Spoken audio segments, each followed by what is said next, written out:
Hello, and welcome to my new guide on herbal supplements. So this is an area that has gotten a lot of heated debate over because a lot of people say, oh, it's just a big scam, the supplement industry makes 40 billion a year. And, a lot of those rumors have some basis in truth and then a lot of basis in sort of rumors, which is basically what they are. So I'm here today to share with you my experience with herbal supplements and what I think a good way to go forward is. So a lot of people will say, well, you should be taking massive amounts of certain vitamins like vitamin B3 or B12 or stuff like that. The important thing to remember is take a step backwards and say, where did this vitamin B3 come from? And then you'll remember that that's not an herbal supplement at all. That is a chemical that was cooked up in a laboratory, probably in China, and you honestly have no idea what's in that. So if you're really interested in developing yourself as a herbal supplement practitioner or someone who takes herbal supplements, I'd recommend staying clear of vitamins, except for taking a standard multivitamin. For instance, I take nature-made adult gummies. So this gives you, about 100% to 50% of your daily value of, common essential vitamins like vitamin C. It doesn't give you like 5,000% of your daily value of vitamin C. I recommend, if you're interested in herbal supplements, to stick to things which are strictly herbal. So, for instance, there's a lot of people that sell on Amazon, like, Panax ginseng root extract. Now, this again comes with a qualification. It's in a pill.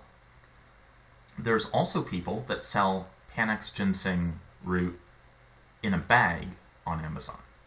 So, an important thing to remember is when you're taking herbal medicine or herbal supplements, you should always try to go towards stuff that is directly the plant itself. A lot of people are going to try to say, well, this Panax ginseng root extract has a 50-to-1 concentrated formula. Well, how do you know that?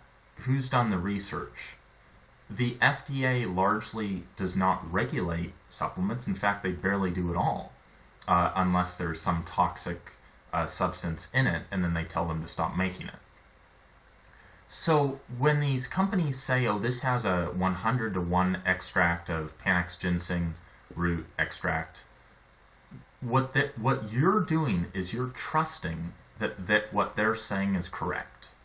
On the other hand, if you get a bag of, just chopped up Panax ginseng root, you know what it is. Or hopefully you do. But you can tell that from the reviews left on Amazon for that ingredient.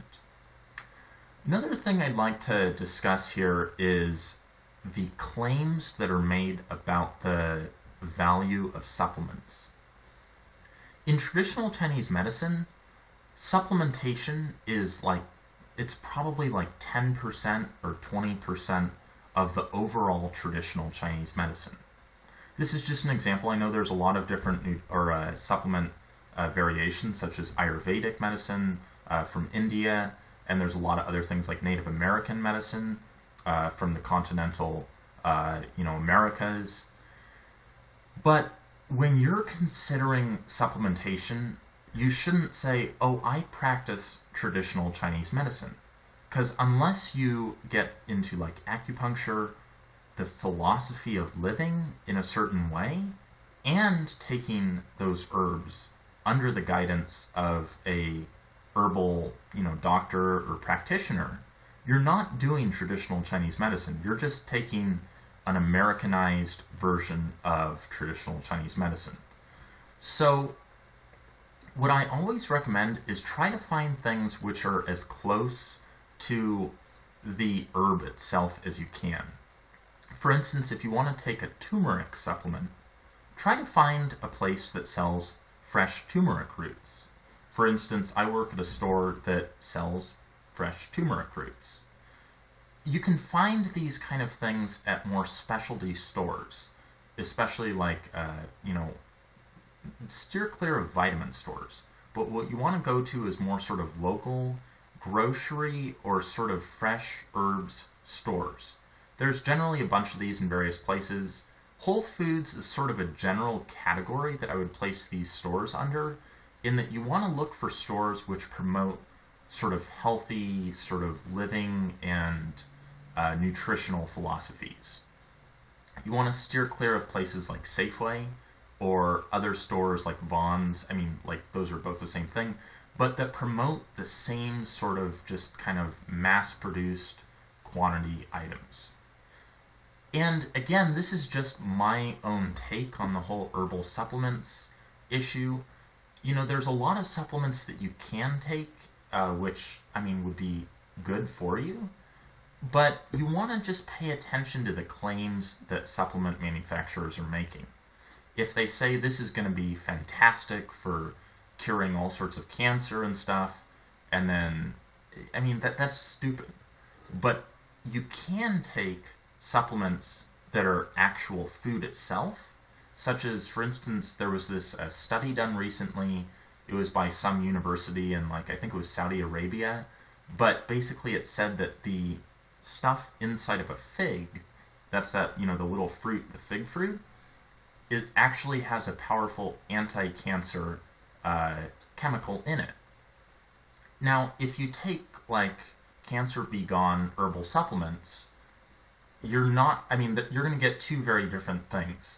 Firstly, you're going to get something that you're trusting the manufacturer actually puts in it, which you don't know because it's kind of an unregulated industry.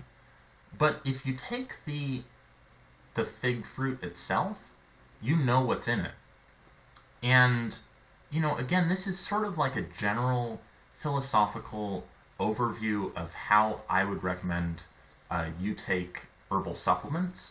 It's not the only way of looking at it, but definitely don't confuse herbal supplements with taking the herbs themselves. There's a huge distinction. Because the herbs, you know what they are. Herbal supplements, it's unregulated, you don't know what's in it, and also they make claims that make you feel sort of more of a placebo effect, which basically means you might feel better just because you think that you're getting the results, even though you aren't. Again, thanks for watching this video. If you liked it, please do like this video, subscribe to my YouTube channel, and I'll see you all back next time. Thanks for watching.